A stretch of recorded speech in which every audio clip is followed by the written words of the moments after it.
Olá pessoal, tudo bem? Hoje eu vou trazer para vocês uma coisa que vocês me pedem há muito tempo, que é como realizar a análise estatística da meta-análise num software gratuito que é o HeavyMan, mas sem a gente ter que passar por todos aqueles detalhes de funções que o HeavyMan tem, que a gente não precisa, simplesmente indo direto ao que a gente precisa preencher e extrair o resultado de forma mais rápida possível. Vamos ver? Pessoal, então a primeira janela que aparece quando a gente abre o software HeavyMan 5 é essa daqui. Eu posso fechar essa janela e vir direto aqui no File, New. Então, vou criar um novo arquivo para nossa revisão e eu clico Next e vou selecionar o Intervention Review, que é o tipo de revisão que eu vou explicar para vocês. No exemplo aqui hoje eu vou usar dos dados de um PP que já está publicado, que eu vou comparar um grupo que fez restrição calórica com treino de força contra um grupo controle que fez só restrição calórica. Então, aqui está em inglês, para manter igualzinho, tá no paper se alguém quiser conferir depois, CRRT, é Caloric Restriction Resistance Training, e aqui só Caloric Restriction. E o meu problema, o meu dado principal vai ser Muscle Mass. Eu quero ver se o treino de força consegue prevenir a perda de massa muscular com a restrição calórica. E aí eu vou clicar em Next e eu vou selecionar apenas protocolo, porque eu não vou descrever um monte de texto, né? Eu não vou registrar nada da minha revisão sistemática aqui. Protocolo é suficiente para eu fazer minha meta-análise. Então, eu vou clicar em finalizar. E aí, eu vou sugerir vocês fecharem isso aqui ou minimizarem, né? Porque atrapalha menos, a gente não vai usar essa parte do texto. E o que eu vou fazer agora é nessa parte aqui do Studies References. Eu vou clicar 2 vezes para ele abrir, né? Aqui mais informações. E vou clicar de novo 2 vezes para ele abrir essa opção dos Included Studies. E é aqui que eu preciso ver. Então, nesse momento aqui, eu vou clicar com o botão direito do mouse e adicionar estudo. E aí, o que eu preciso fazer? Eu vou precisar adicionar um a um os meus estudos. No caso, eu tenho o meu primeiro aqui, que é o AMAMO 2016. E vou apertar Next. Aqui não muda muito o que eu selecionar, mas eu vou escolher Published Data Only. Aí eu clico Next, ele vai mostrar o ano do artigo só para eu confirmar e novamente Next. Aqui eu não preciso adicionar nenhuma informação. Next de novo. E aí, aqui, em teoria, como esse foi o primeiro estudo que eu adicionei, eu vou clicar em adicionar outro estudo e vou continuar e vou repetir exatamente o mesmo processo para todos os estudos.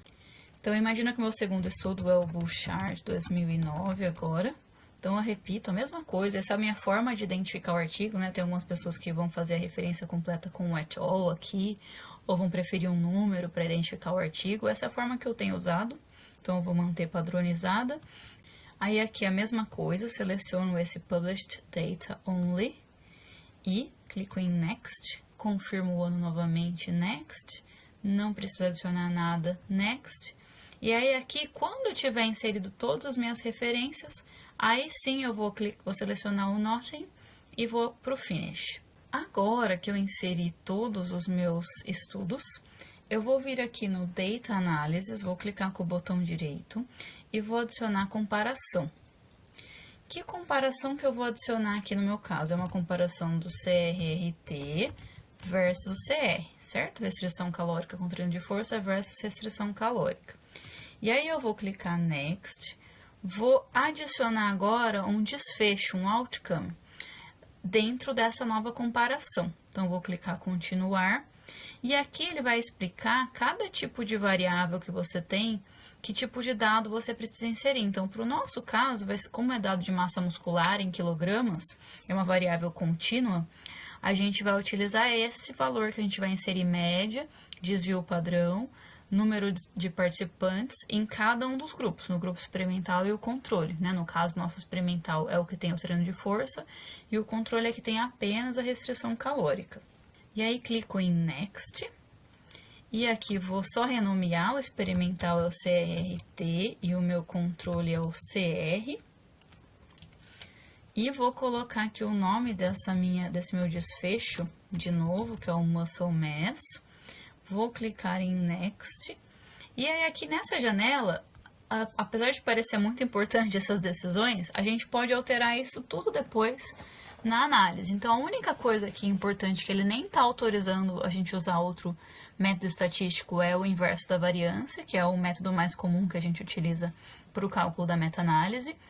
A decisão do efeito fixo e randomizado, ela só vai poder ser tomada depois que a gente tiver uma análise da heterogeneidade entre os estudos, então agora tanto faz o que a gente vai selecionar.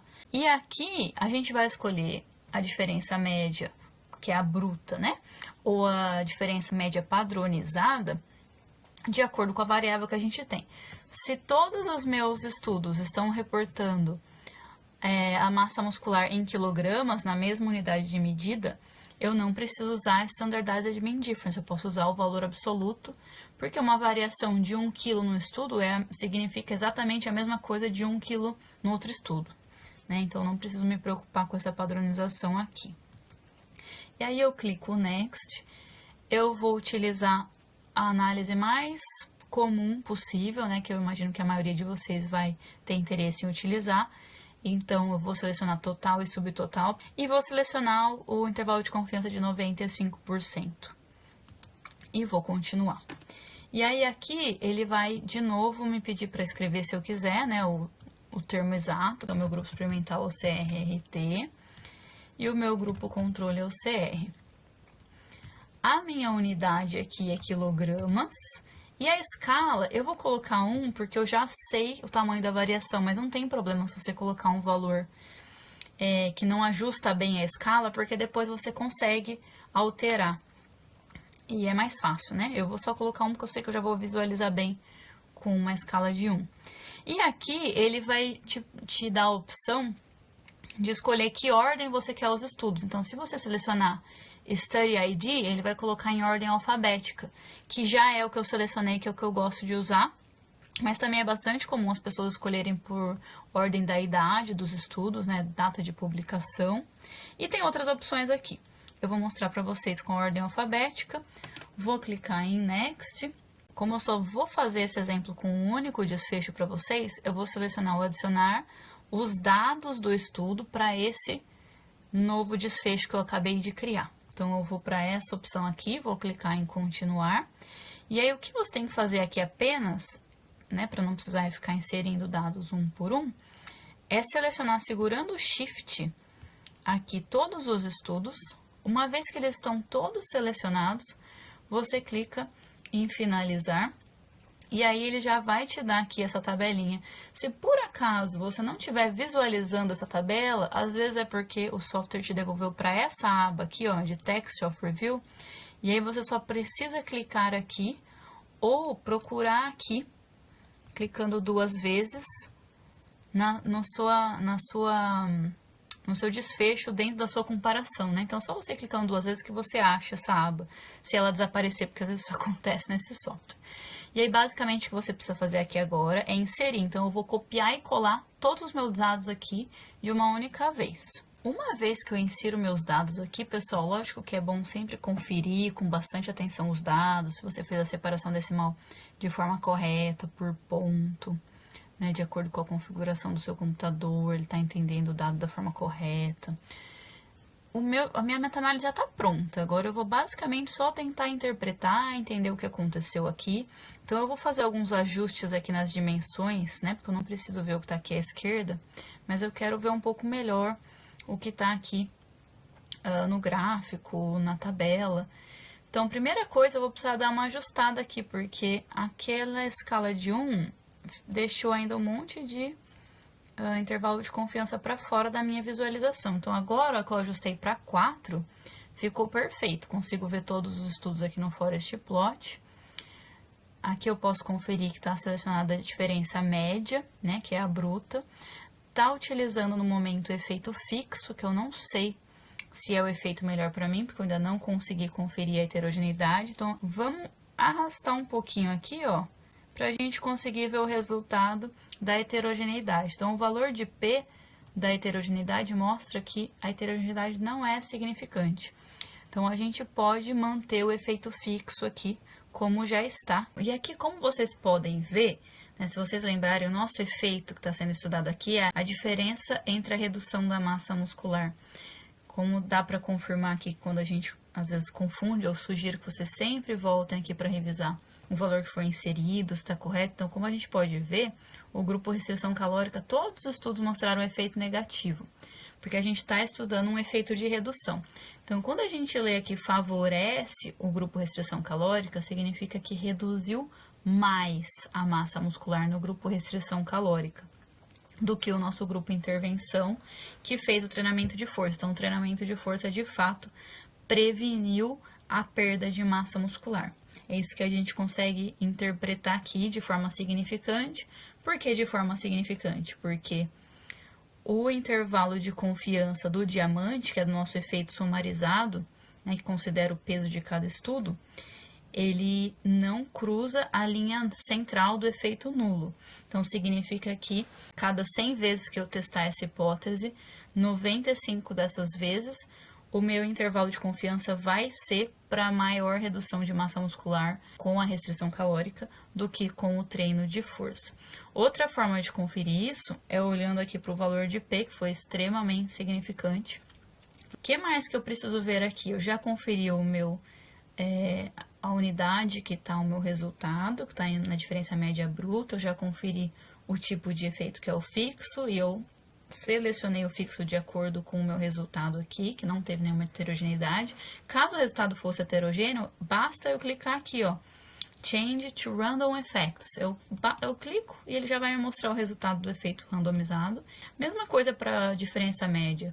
É só clicar e ele já mostra a diferença média padronizada. E o que a gente vai fazer agora na sequência? Eu posso exportar o meu resultado, então eu cliquei aqui nesse Forest Plot, ele já me mostra, né, o resultado em gráfico, então esse gráfico já está prontinho para ser exportado para publicar no artigo, na tese, na dissertação. Basta aqui adicionar como figura, né, salvar. E outra coisa que eu posso ver aqui, se vocês quiserem, é o Funnel Plot, então ele também te dá um Funnel Plot, se você quiser exportar, ele já está num formato excelente, de boa qualidade para publicação. Bom, pessoal, é isso, espero que vocês tenham gostado. Eu acho que vale dizer para vocês que eu particularmente não uso o HeavyMan, eu tenho um software que eu recomendo, que é o Comprehensive Meta-Analysis, que é um pouquinho caro, né? Não é gratuito como o HeavyMan, mas ele tem muitas outras funções. Se vocês tiverem interesse em saber mais sobre os outros softwares, deixe seus comentários aqui que eu vou explicar para vocês como eles funcionam. Mas em geral é muito mais fácil para fazer as análises de subgrupo, por exemplo, nesses outros softwares, ou eles vão ter até outras opções como análise de regressão, que o HeavyMan não tem, tá bom? De qualquer forma, o HeavyMan é uma ótima opção porque ele é gratuito e se você nunca fez uma meta-análise antes, com certeza ele vai te ajudar e você não vai precisar entender muito de estatística para colocar isso tudo em prática. Então, eu espero que tenha sido útil de verdade e, por favor, não esqueça de deixar o seu like e se registrar no canal. Obrigada!